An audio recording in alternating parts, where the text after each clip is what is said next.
All right, thank you so much for, again, listening to the first part. Hope you enjoyed it so far. The second part is a little bit shorter, but yeah, I just had to split it because it was such a good conversation, and it was almost 2 hours of a recording, so I thought I split it just to make it easier for the listeners. So yeah, thank you again for listening, and enjoy this next episode, or this current episode. I don't know, it's confusing.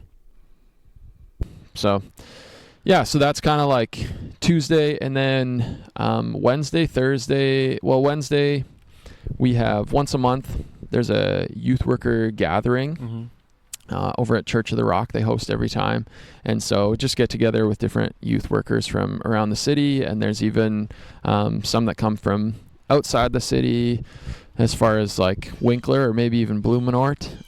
Or Steinbach. Probably there's got to be something in Steinbach. It's definitely. Yeah, I don't know if I've met anybody from Steinbach who comes to it, but it's just Mennonites. Maybe there was. Yeah, I mean, we get Mennonites from Winkler though too. But yeah, that's once a month on Wednesdays. Another once a month thing on different Wednesday, we have a staff meeting. So both of those take up monthly staff meeting. Yeah, monthly staff meeting. So both of those take up close to like half of the day. Not quite, but and then the rest of Wednesday and Thursday is finding time to meet one-on-one with life group leaders, just to connect with them, see how life is going, see how their experience in ministry is going, different ways that I can support them, whether that's spiritually or mentoring them and helping them to grow as leaders, or whatever it is, trying to connect with them. And so usually I have 1 or 2 one-on-one meetings, and then also like planning for the youth night and figuring out what the service is going to look like, and writing out hosting scripts for our hosts, and planning any extra stuff, emailing with leaders if there's anything to coordinate with them about. So lately there's been a lot of emails about different things with the retreat, different groups that have had certain students signed up, and now those students can't come, or they'll maybe only come for part of the retreat, or different things like that, and communicating with leaders just to make sure that they're aware, and also to make sure that they're on board with things that are happening, and to see if they're not comfortable with certain things, then I try and support that, because I want them to feel prepared and confident in the leadership that they're going to provide. So that's, I would say, primarily what Wednesday, Thursday looks like. Also, and I'm still trying to figure out my routine, because I just started full-time last week. Yeah. It's got to be something different from before you left now. Yeah, because before I was only half as much, and so it was basically Tuesday I worked all day, Friday I worked all day, and then Sunday. And so Wednesday and Thursday are feeling a bit like a bonus now. I mean, I obviously have way more work to do too, because now I'm doing all the stuff Alex was doing, but I still have more prep hours than I'm used to, and so that's been awesome. And one other thing, because I lead the Inspire student leadership team, I think I'm trying to carve out a couple hours every Wednesday to work on that stuff. Focus on, because that I gotta prepare for leading our leadership discussions. We get together once a month, and so we have different discussions around leadership. We got some curriculum that we're going through with some like 10-minute videos, which I send them for homework so that we can have more time actually just in discussion and not necessarily in viewing content, because we have about an hour and a half together, eating supper, hanging out, sharing highs and lows, talking leadership stuff, praying together. And then we have an adult planning team that joins us for the second half of our meeting. And so I'm trying to do it all in like an hour and a half, and these are like, a lot of them are pretty keeners, and I mean, they're their leaders, and they see themselves as that. And so a lot of them have a lot of things to say. And so I want to create as much time for discussion as I can and try and facilitate meaningful discussion. And so it's connected to the curriculum, which is totally Bible based. And so we'll read some scripture, and it doesn't look that much different from what the discussion time would look like on a Collide night or Inside Out. But yeah, that's kind of prep on Wednesday, either morning or afternoon, depending on if we have our youth worker network gathering or staff meeting. And then Friday morning is hopefully mostly just chilling at home, sleeping in. But then it's also just a lot of combination of whatever I didn't get done earlier in the week, and then what was left over. Yeah, and then it's heading to the church building early afternoon and starting to set up and final preparations, printing a whole bunch of stuff, cutting out discussion guides, hosting scripts, different things like that. Usually our student ministry team gets together for prayer. Yeah, crew. No, just like Daryl, Armando, Josh. Oh, yes. Sorry, yes. Me, if we have any interns, we'll get together for some prayer, for student ministry related stuff, things going on in our students' lives and their families, things related to needs in the student ministry. So we're pretty much always praying for more life group for leaders. For sure. And for our church as a whole and the leadership in our church, and just trying to spend a little time in prayer, knowing that nothing happens without Jesus, and we need him in all of it. And then lots more setup, and then the actual Collide night, and then Saturdays are hopefully mostly not working, but also might be meetings with youth leaders or emails, random prep stuff. And Sunday morning is church and connecting with people who are there, saying hi, helping out in different ways. Sometimes they're short in the kids ministry, and I get to jump in there and help out with up street and lead a grade 4 or 5 life group, which is like a totally different dynamic from definitely Collide. We've got like a 45-minute discussion time, and you don't have that time there. No, there it's like 15 minutes, and I'm supposed to do a craft in there at some point too. It's like I have yet I'm supposed to do what? I have yet to minutes? master this. And then prayer time, and I'm like, how does one do this in 15 minutes? Yeah, and then I also think about, because I did something similar when I was an intern at Oasis. When was it? Almost 3 years ago. Okay, let me pause you for a second. Okay, so I have a prayer app on my phone, and so which is it called? Their prayer app? No, it's called Echo, I think. Okay, no, I had like one that was called Prayer, but okay, I had to pay for it, so I didn't do no, this one's free. Okay, I'll have to maybe look into it. And so I can put as many names of people or things that I want to pray about as I want, and then I can also, what I typically do, you can like set a timer for how long you want to pray, and you can set it to automatically like switch to the next thing or person after, if you want to pray for something 2 minutes at a time or 3 minutes at a time or 5 minutes, whatever, then after that timer's up, then it'll switch to the next thing. Anyways, when I first put your name in there to pray for you, it was like, my name? Yeah. You're in my prayer app. Of course I'm praying for you. So thank you. There's when I initially put you in there, it had your name, and then I had, because I barely knew you, but you were one of my life group leaders, so I was like, I gotta pray for you. But I didn't know you that well, and so like some of my notes, or maybe you were just a crew member at the time, but anyways, I had some notes. I did crew a little bit before I started. That you were moved from Columbia in middle school or something, and I had in there, interned all summer for free. And those were like a couple of the notes that I had on you, because that helped. You made those notes? That helped me remember. Yeah. Did you kind of related to like the key points of right. Then I knew who I'm praying for. Okay. And that's so pretty cool. So that just, I was reminded of that when you talked about interning. Yeah. That's what your internship looked like. It wasn't like it was a free internship. I couldn't work that summer, but I didn't want to stay home all all the time just waiting for something to happen, and something to happen to me by school starting up again, because that was when I graduated high school and I was still an international student. So it was weird. I couldn't work, and if I did, I could work only a certain amount of hours, and I was not going to work at a McDonald's. I was just like, I'm not doing this. I'm not working at a McDonald's. I applied to Walmart, but I didn't hear anything back, so I was like, okay, fine, whatever.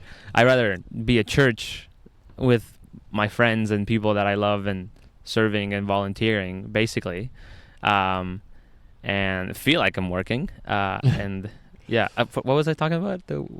I'm sorry, I cut you off. Yeah, I don't know. I don't remember why you okay. transitioned into that. Volunteering. Why was I talking about me volunteering at Oasis? What were we talking about? Okay, it doesn't really matter then. You cut that part. No, I'm not cutting. I don't remember. I don't really care. I'll probably listen back to it and be like, oh yeah, maybe I'll. You know what I'll do? Maybe I'll, in the edit, I'll just fill in. I'll probably fill in it now. Okay, we're back. So let's move into the big segment of your recent life. Yeah. Which is fatherhood. Wow. You've become a father. Yeah. Congratulations, you and Alex. Thank you. Little Jasper. So cute. What has been the best moment so far? Oh man. Out of so many probably already. Yeah. You know what? It's been interesting. So like I was nervous. I remember you saying you're nervous, yes. And the biggest I guess time period that I was nervous about, and maybe still am, is this first like year or two. Yeah. Because like I said earlier, like I've been working with kids for 20 years, but not typically babies. And babies, like, they can't even talk. They can't tell you what they need. Just cry. They cry when they need something, and I still am figuring out what he needs. And it's a struggle at times, but it's been great. There have been totally ups and downs, and I think two of my favorite things, one are the cuddles. I love holding him close, cuddling with him, especially when he's not crying. And he's just like so peaceful there. That's been so cute, so great. And he just recently has started learning to smile. Oh, really? And like even like smiling in response to somebody else smiling. And so that's been really so cute. Really cute. Yeah, so cool. Just this last like week or so. And also like and maybe it makes me somewhat of a bad dad, but also like kind of funny when those moments where Alex was like trying to take a video and getting him to smile for the camera, and instead he like had this big frown and just like started crying. And so it's like, it's funny. It's sad, but it's like also really funny. Yeah, I find that funny as well. So you're not alone. Yeah. And how's becoming a dad shifting your perspective on faith and ministry, or just even, I guess your daily life is probably the most impacted there. Yeah. Oh yeah, it's totally different. Obviously, like I sleep a lot less. I spend more time. There's more time from when I go to bed to when I get up. Yeah. But I sleep less because I'm getting up multiple times during the night to feed him and burp him and help him get back to sleep. So that's obviously one significant, and just like way less free time to do whatever I want. Mm-hmm. And way more interrupted time when I'm at home. So I might be doing something, but then all of a sudden Alex needs some help, or Jasper was napping and he starts crying, and then duty calls. Duty calls. And so that would be another one of the big things. And I'm also somewhat in a unique situation in that although he is our first biological child and our first baby, he's not our first child. And so I have been a dad before. But what I have learned is that, so like I'm a pretty even keel guy, not a ton of highs and lows. But when I became a dad, I did not realize how intense my emotions could be. Oh, really? And just like how strongly I could feel, like anything. And that could be happiness, that could be sadness, that could be anger, so many different things. And yeah, my emotions just suddenly became so much stronger. And that was hard for me because I'm not a super emotional guy or super like, I don't know. I was going to say not necessarily aware of my emotions. Honestly, like and maybe this is just the stereotypical man in me, but I feel like I feel less than a lot of people do. But that definitely changed things quite a bit. But so far, Jasper doesn't make a lot of decisions, like good or bad. He basically eats, sleeps, cries, poops, and farts a lot. Okay. But doesn't really know what's going on.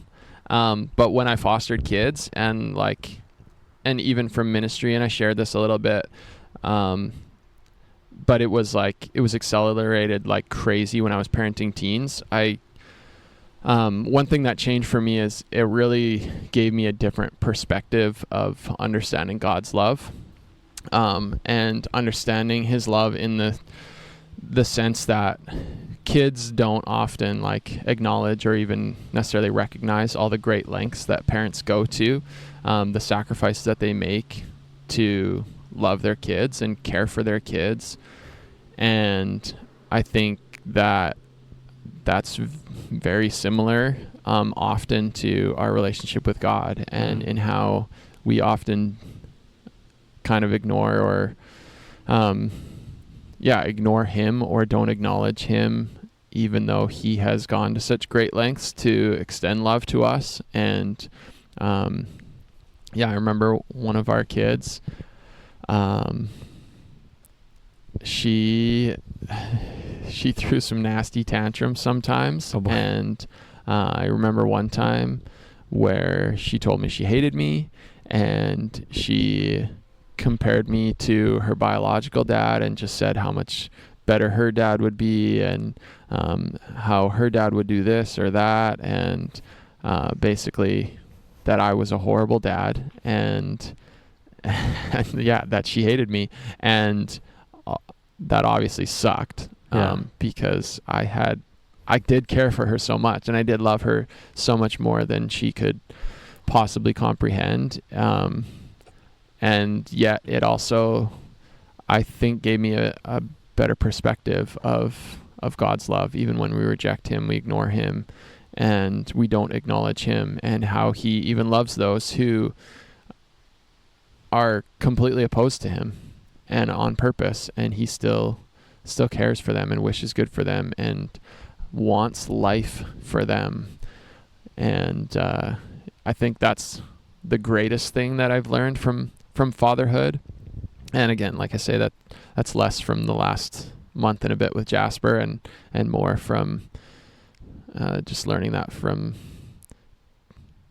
kids, our foster kids, and even from time in ministry with people who had more of a choice to reject me and to come against me, more than Jasper. Mostly can't do a whole lot of, like, he has no clue what's going on. And again, maybe this is me being a bad dad, but I'm often like making fun of him. Like, no, I like babies are so like so useless. Like they are. Like they are completely helpless. Like they can't even hold their head up. Like,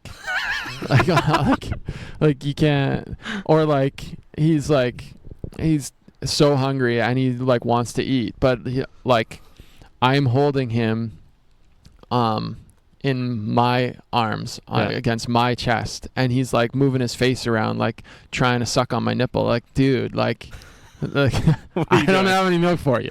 Like, but that's babies. And too, like, holding this baby in my arm who is so helpless, in such great need, and looking down and thinking, like, it is insane that the Son of God would come to earth and become this. Like, just so helpless. Yeah. And yeah, it just makes you amazed at the humility of God to do that. Yeah, I need to start writing questions down because I keep forgetting them. I'm like, you're talking, I'm like, this would be a great follow-up. I guess I was going to ask 2 questions there. The one that's coming up and then one before this. Trying to remember about it. I guess I can't. Oh, no, I was going to say, I don't think, making quote unquote fun of your kid is being a bad dad. Like, I don't think I'm a bad son because I make fun of my dad all the time. And he does the same thing to me. And so it's kind of like, it's not being rude to your father, or he's not being rude to me as a father. I'm a son. But it's just it's not necessarily well, it's not being guys, but at the same time it's just having fun. That's the way that we express love. And I bother him a lot. And like we just wrestle in the living room, and my mom hates it, but like we love it.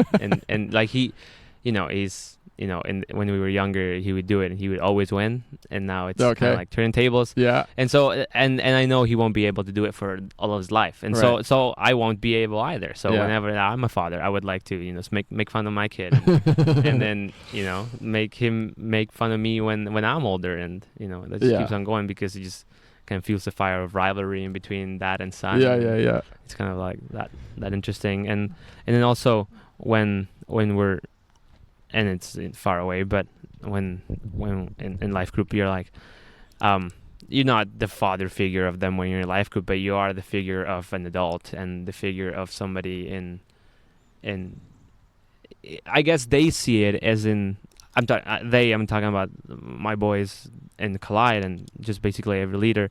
They see me as an example. Yeah. And that's the way they see their parents as well, as an example. Yeah. Hopefully that's the way they see them, as a good example. And so it's kind of like my responsibility to do the best I can to express to them that they're loved and they're cared for, and to go through the questions, which is really tough because they do not want to go through the questions. They just, especially yesterday, they knew they were getting s'mores afterwards. They're like, "Can we just leave now?" And I'm like, "No." And so that's a good thing that I was like, if we have to go through all these questions and you get s'mores. So basically you guys dictate whenever you guys are getting s'mores. So they're like, oh, let's just do that so quick. And I'm like, well, we can't do it too quick, but we'll get through them. And it was kind of a messy discussion, but it was a good discussion nonetheless. And sometimes I get frustrated, and it's nice having Matt there. Yeah. Because either he gets frustrated and I kind of take over, or I get frustrated and so he takes over. And so when you're by yourself, it's a little bit different. Definitely. Especially if you have quite a bit of kids, and usually it's always the rowdiest that they come whenever you're by yourself. Of course. But it's a different approach. It's an approach of, and this is something that we've always done. It's 5 minutes. Like 5 minutes to talk about whatever they want. Okay. So we take 5 minutes out of our life group time to talk about whatever they want. To talk about sports, you can talk about sports. If you want to talk about school, you can talk about school. If you want to talk about video games, whatever they want to talk about. But then we state that we can talk about everything. We can't talk about whatever we were talking in the beginning during our life group. Okay. And it's kind of starting to pick up. Yeah. At the beginning, it was totally useless. The 5 minutes were all the time that we had. Okay. But now it's moved on to something different, and just kind of not making fun of them as well, but they also kind of make fun of me and make fun of Matt, and so it's like starting to build that rivalry there again. But it's how I guess they show love, and then yesterday I was like, okay, I'm kind of done. Let's just pray and things, and let's go down. And then some of them were like, oh, like we're actually sorry that you kind of got frustrated. Well, that's awesome. I'm sorry for my behavior, because they were the ones being rowdy, and I'm like, yeah, I'm sorry for not being prepared for you guys to lead you guys, but thanks for your apology, and I apologize as well, and the whole group was just very understanding. Wow. And then we just went down there and spent eating s'mores and making fun of each other again. So it was so much fun. But you mentioned how being a father is such a tough job, kind of. How does it make what's your new perspective on your parents now Yeah. that you're a parent, and maybe your dad specifically? I don't know if you talked to them and he's giving you some guidance through this new stage of life. Yeah, it's definitely like, I think I was pretty appreciative already of my parents, but yeah, definitely more thankful and just more aware of the sacrifices that they made to take care of me and to look after me, all the work that goes into it, all of the emotion that goes into it, and like just how much they loved me and tried their best to guide me on the best path for my life. And they're definitely quick to admit that they weren't perfect parents, and my dad especially often looks back and will say that he did not do a great job, but I think they did, and definitely set a good model for my wife and me to follow, of what it looks like to follow Jesus and to love people and to serve people. That's an example that they continue to set well to this day. And yeah, I think that has, my appreciation for that and for them has just grown. Yeah. I've always thought, and what you said, it's great, but you know, when I was younger, and now like growing up and kind of talking more to my dad, and we're connecting through golf. We go golfing every 2 weeks if we can. I was just talking to you that we're actually thinking of going golfing now because it's the fall and it's the nicest. If you never golfed in the fall, it's something that you should do. Beautiful. Or just hike in the fall. It's just beautiful. Like if you think summer's great, fall's the best. So nice. It's not hot, and it's just so much more colorful. But now just like talking with him, and kind of like sometimes I walk into his room or into his office, and I see all of these old things that he had, and it's kind of interesting that when I was growing up, I never noticed these accomplishments that he had done, and everything that he's, like you said, he sacrificed for me and for my sister and for my family. And I don't know, I think it would be important for me to like kind of appreciate those things when I was younger, when he made those achievements, and I didn't really care, and he didn't tell me, but I wouldn't really care even if he would have told me. Yeah. And now that I see, it's like that took a lot of effort. Yeah. So, you know, if your kids, Jasper, listens back to this day, would you want to tell them something now that they're young, and you know, something that you probably don't want to say or won't say when they're older? Yeah. I mean, if he hears this 15 years down the road, I'll probably wish that I said something different by that point. I have no idea, but that makes sense. No, it does make sense. But the obvious one is like, we love you. Yeah. But then at the same time, my advice would be, life's not about you. Also, at the same time, and if I ever start to make you think that life is all about you, I apologize right now, because it's not. And it's about Jesus, the King of the whole universe, the one who created it all, and the one who designed you, and yes, has great plans for your life, but it's more about him than it is about you. And the fact that he loves you is more about him and how awesome he is and his great love than it is about you or anything special about you. But you are special.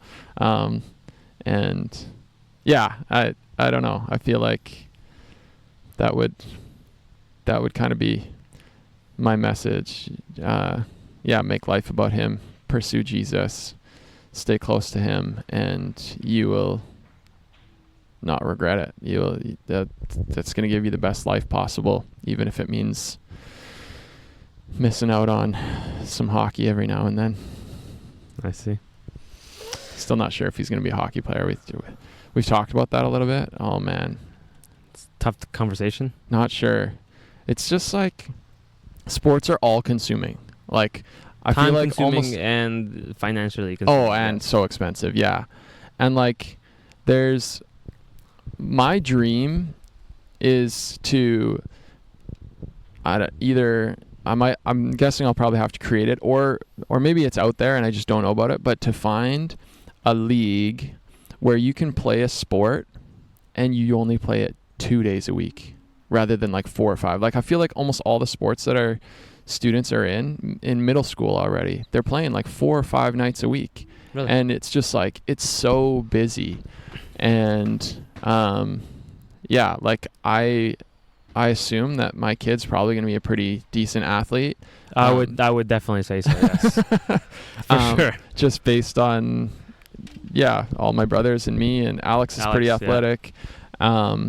He's probably going to be 6.5 feet tall, and and so he's going to be recruited for all these different sports teams. But my hope is that he could play all of the sports, but not 4 or 5 days a week, and enjoy playing the sports twice a week or something, so that we can still enjoy being a family and still enjoy doing other things as a family and still do ministry together as a family and different things like that. And so I don't really know of opportunities like that unless you're playing, like there are maybe some opportunities to only play a sport like twice a week, but then usually it's like really non-competitive. Yeah, I was gonna say, yeah. And assuming that our kid's a good athlete, then why wouldn't he be competitive? Right. Yeah. He's probably going to be competitive, and then they might not even really want him in a competitive league if he's just going to be doming kids. But yeah, actually that's very true. Yeah. And then too, it's like when you're competitive, you want competition. Like you don't just want to destroy win people. Easy like all the time. If you're putting up 50 points in every basketball game and you're winning by 20, like that's not fun either. Like you want to be pushed. Still fun in the league, and he's just still dominating. He's the oldest player in the league. You want to be pushed. You want to have to go to your utmost. You want to have to be your best in order to win. At least that's how I feel a lot of the time. Every now and then it's fun destroying students in a sport, but like 9 square. Yeah. But in general, like if I'm going to be playing a sport, I want to have to try. I don't want to be given. Just be farting around. Yeah. But maybe that's my slightly overly competitive nature. I don't know. Yeah. Do you have any advice for anybody that's thinking or wanting to start a career in like a spiritual career in a sense, or looking into ministry? Yeah. I think my first piece of advice, and this would be like anybody who's even wondering like, what's God's will for my life? My first piece of advice would be serve somewhere, volunteer somewhere, find somewhere.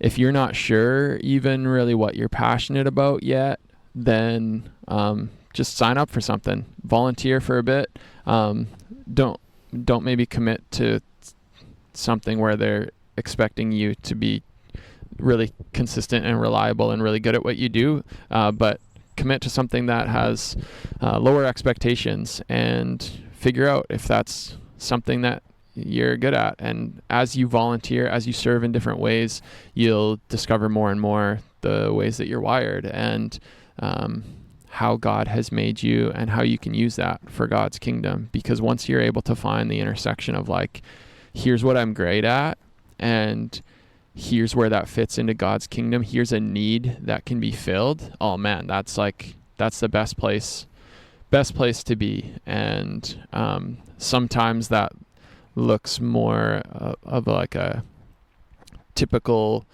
position as a youth pastor, and sometimes that's way more out of the box. And there are so many different ways that you can use what God has given you to partner with him as he builds his kingdom. And it doesn't necessarily need to look cookie cutter or the same for one person as it does for somebody else. But yeah, serve, get involved, spend time with Jesus. Of course, like read your Bible and spend time alone with him and read all the things that he commands, and don't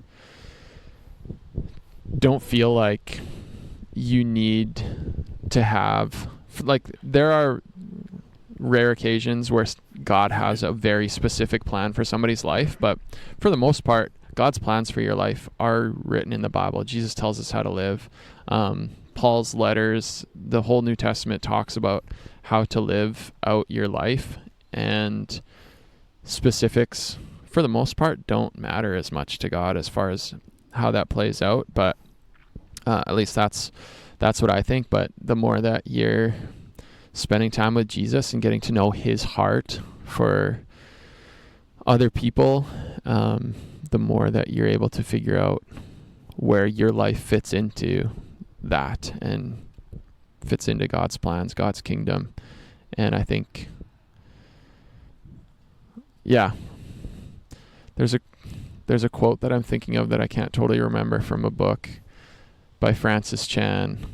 Oh, I know him. Something about how often we think that like one of the most spiritual that it's spiritual to ask I can't remember it. I'm sorry. He has a lot of good quotes. Yeah. That's the thing. Yeah, something about how rather than sitting around and waiting until God makes it clear that he's calling us to do something, we should more so lean towards assuming that if it's in the Bible, if Jesus said it, then we should be doing it unless told otherwise. Right.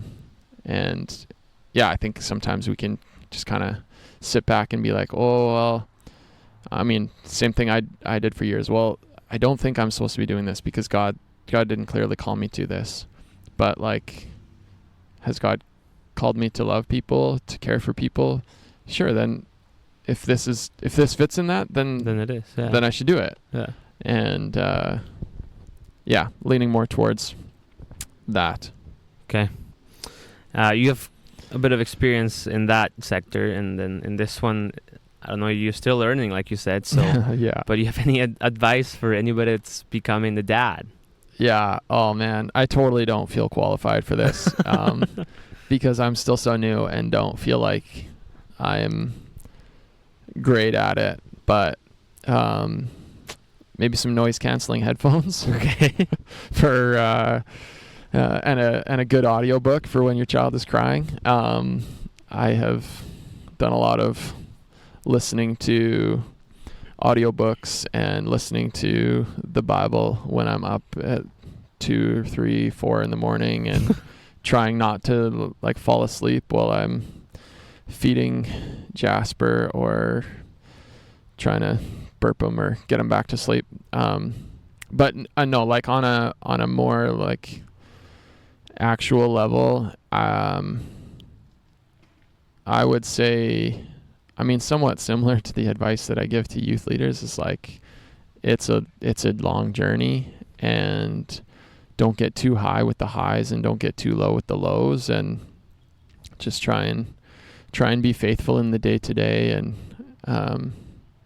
do your best. And you're going to mess up and you're going to suck at times and you're going to say the wrong thing or do the wrong thing, and your kid's going to come to you and tell you that they hate you or different things like that. And just keep loving, keep caring for them, and do your best. And when you screw up, admit that you screwed up and apologize, ask for forgiveness from your child. And that humility, I think, is gonna go a long way. And again, these are a lot of things. I'm not speaking from my experience of parenting Jasper nearly as much as from parenting the kids that we had the privilege of loving for a couple years. I mean, we still love them, but in a different way when they were in our home. Any audiobooks specifically that you listen to, or just anything that comes your way, or you said the Bible, so I don't know if you specify a chapter or a book. So I try to read through the whole Bible every year. That's always tough. A lot of people do that, I think. I think it's like 10 or 15 minutes if you read every day. A day, yeah. something like that. These last several nights I've had way more time because some nights I've been up for like a whole hour in a row with him. And so I've been that's like a week yeah. worth of work in one day. Oh yeah. So I've been crushing like so much lately. And so like when I'm doing the whole Bible, like I know that all of Scripture is important. And so I read through the Old Testament, but I will tell you that I enjoy reading the New Testament so much more.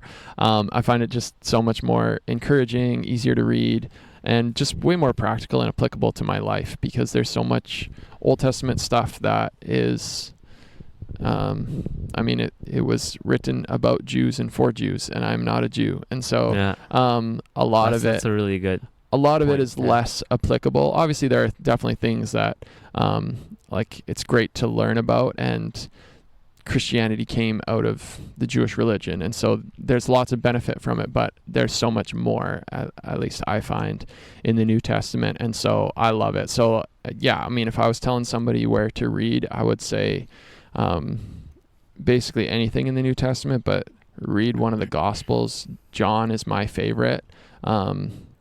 Also really like Luke, but just anything about Jesus, I love it all. And there's so many things where, like, I've been reading the Bible, what am I, 36, for like 30 years, and still I hear some of the things that Jesus said, and it's just like, this is nuts. Like, Jesus, like, no wonder they killed him. Like, Jesus was so harsh towards some of the religious leaders, and like some of the things that he said that were so offensive, and then the scribes are like, do you know that you're offending us right now? It's like, yeah, obviously he is. Like, I know. Like he called them out big time, and he wasn't nearly as harsh with people who weren't expected to know the Scriptures in the same way, but those who claimed to have the, I don't know what the word is I'm looking for, but who claimed to like be in the know. He's like, no, like, you guys, you're arrogant and you're wrong, and you don't know what you're talking about. And so I love reading that. So like in the last week or so, I read through Luke, John, Acts, Romans, 1 Corinthians, 2 Corinthians. This last night I read through Galatians, and so Galatians is good. It's I love it. Like, I love Paul's letters, and I specifically enjoy. So when I say I've read, like, I'm listening most of the time. I don't read the Bible nearly as much as I used to. I mostly listen now. And my favorite to listen to is in the Bible app. They have a whole bunch of different translations. Mm-hmm. And in the New Living Translation, the NLT, they have like 4 or 5 different audio options. And there's one that's called the Streetlights version, which is really cool and has like almost like a spoken word backing track. Okay. And so it's just a little more engaging, and I think it's all of the voices, I think, are Black people, and it just sounds cooler than like if I'm wanting to take a nap after like I'm exhausted, then I'll listen to the NIV, like the original monotone old guy sounding voice. Yeah, I don't like that one. But if I want to be engaged, then I love the NLT Streetlights version. Okay, I'll check it out. Yeah. Yeah, there's definitely some, like, when it comes to audiobooks, sometimes it's like, this is a really good book, but the person that's reading it, their voice is just not for you. Yeah. And it's like, that's the same thing as, like, for example, like Siri or the Alexa, that you can choose if you want, not only American English, whether it's a female voice or male voice, but also like British or Australian or whatever. And it's just up to preference. Yeah. Oh man, the voice makes a big difference for me listening to an audiobook, especially if it's like sometimes I'll listen to books for entertainment. Sometimes I'll listen to books like because they help me spiritually or in leadership or different things like that. And so if there's a book that's by an author that like I know their voice because I've listened to podcasts or somebody else is reading watched videos or something. Not good. Yeah. And it's somebody else. It's like, no, this is wrong. Like I need the author's voice. Yeah. And And so that makes a big difference for me. And so there are times where like I'm looking at an audiobook and I'm like, maybe, and then I see that it's read by the author, then I'm like, okay, yeah, I'll give it a shot. Yeah. But I remember when I was younger, we had this au pair, which is it's just a nanny basically it's a nanny that you hire, and they're usually from another country. Okay. And so we had one from Germany, and we still keep in touch with her. And I went over to Germany and visited her family for an entire summer, and that's awesome. by myself, and my sister did the same thing. And so we've kept in touch with them. And then she was a huge reader, and so she read to us the Harry Potter and a bunch of books, and she was big into Greek mythology, and so she read us like a Percy Jackson. Okay. And that was like a big part of books in my childhood, something like sci-fi and stuff like that. And then she was also loving it, that she would listen to audiobooks all the time. Okay. And she would be so stoked that she found somebody that actually liked. But then since it's such a long series, that person wouldn't read the entire thing. Okay. And so there would be somebody that would step in for like a couple chapters, and she would be like, no, because I want to, it's like a really good story. It's like the best parts of the story of the books, and it's somebody else reading it. Yeah. And so she's like, I just have to power through them. But she would get so frustrated. And sometimes we would be listening to the car as well, because she was like, I'm not reading you guys, I'm tired. I'll just put the audiobook. And they were good audiobooks, but then all of a sudden it's just somebody else. Right. And you're like, oh, why? Yeah. Why? It's like, I'm really enjoying this book, and then you have to listen to it because then they're gonna come back later, and then you're gonna be lost when they come back. Yeah. But yeah. All right. So where can they find you or see your work? Where can people reach you at? Well, I am one of those rare breeds that doesn't post anything anywhere ever on social media. No. Yeah, I've got an Instagram account, but it's not worth following me. I don't. I honestly, I think it's been years. Maybe once in a while I'll get tagged in something that my wife posts, but you don't really. I don't post anything. But you can find me if you come to Oasis Church on a Sunday morning. For sure. Yes. Got services 9:30 and 11:15. Look for a tall. Yeah. Young guy. Look for a tall guy. Young, well, maybe 36. That's young. Sure, yeah. It's all relative. Well, actually, there's a bunch of tall guys at Oasis. There are lots of. I'm not the tallest. You're one of them. But I'm one of the tall guys with dark hair standing at the booth under the. What does that sign say? It says theater. Or no, I don't know what it says. No, it says something about guest services. That's the one. Yep, I stand near that. You can also find me at Collide, although if you don't have your criminal record check and child abuse check, and you're a random person, maybe don't come there, unless you got kids or you are a kid.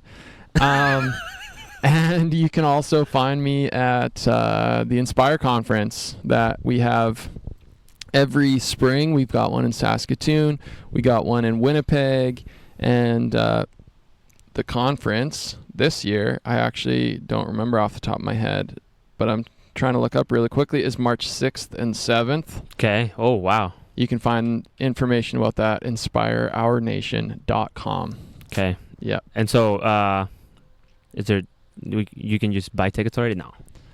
I think tickets usually become available early in January. Okay. So pretty, actually kind of soon. Can't get tickets just yet. Kind of soon. We're getting towards the end of the year, so you want to, in the middle of winter, you want to make sure you make some time to check out the page and but they can also follow the Instagram for Inspire Our Nation. Oh yeah, yep, true. So and we'll put that probably Inspire Our Nation official or something like that. Yeah, I don't know. I'm not sure. You can put it in the I'll show put it notes. Yeah, it'll be in the description. If anybody that's listening wants to know, go check them out.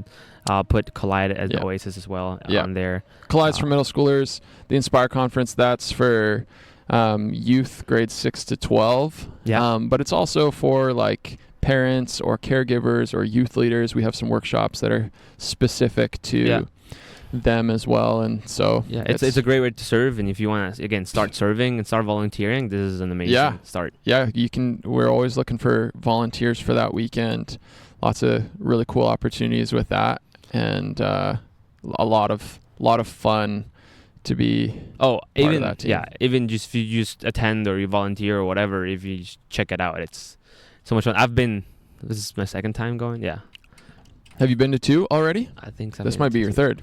This will be my third. Yes. Yeah. And well, they've both been over there at King's Church. Yeah. King's School. King's School. Yeah. King's Gateway School. Church. Yeah. North. Gateway. Yeah. And it's a great facility, and it's always so much fun. And so yeah, make sure you check them out. Absolutely. But yeah, that's pretty much it. Thank you so much for taking time for the pod with an hour and 45 minutes. Oh man, I Quite a talk long too one. much. Might have to cut it in half. I don't know. We'll see what I do. But yeah, thank you again for agreeing to be on the podcast. Congratulations to everything you've done, and for being for dad, becoming dad. Yeah. Congratulations for that, and yeah, thanks for all the great memories we've had together and all the support we get. I'm a leader, so it's a great opportunity to have you as our leader of the leaders. Thanks for all the Collide meetings before. It's really helpful, and it's like a nice way to prepare, like you said, for battle. When before we go out there and meet the kids, and it's a way to share what we're going through, and to just to have a space where we can get ready and even share with our co-leaders and make sure that they're also in the right state of mind and spiritually they're well. If they're going through something, like there's been times that Matthew and I have talked before because there's something going on that we want to get off our chest and make sure that doesn't show when we're talking to the kids, and because the kids are coming here and we want to make sure that they're getting the best of us, so Yeah. we want to give them the best. And so if we're going through something, then they won't. So we check up with each other, and it's great that we also have that space that you provide in there. So yeah, God's church is a beautiful thing when it's functioning well and people are caring for each other and loving each other. It's a pretty cool thing. And yeah, thanks for having me on here. That's an honor, and to be part of your life, and to be able to walk with you. Picked an amazing day. It is so nice. We're in your backyard. Love it. It's beautiful. It's one of my favorite places. Yeah.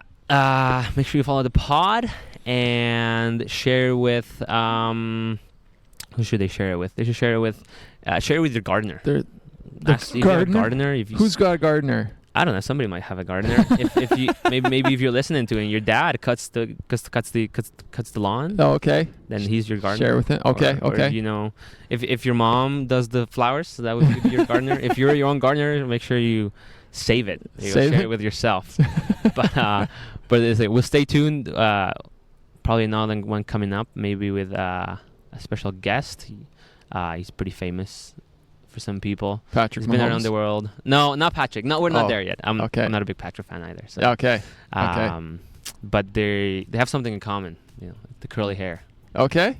Curly hair and the famous. I don't know. Anyways. Bojangles? Oh, that would be a pod. That would be a pod with Bojangles. Anyways, take care. See ya. Bye bye.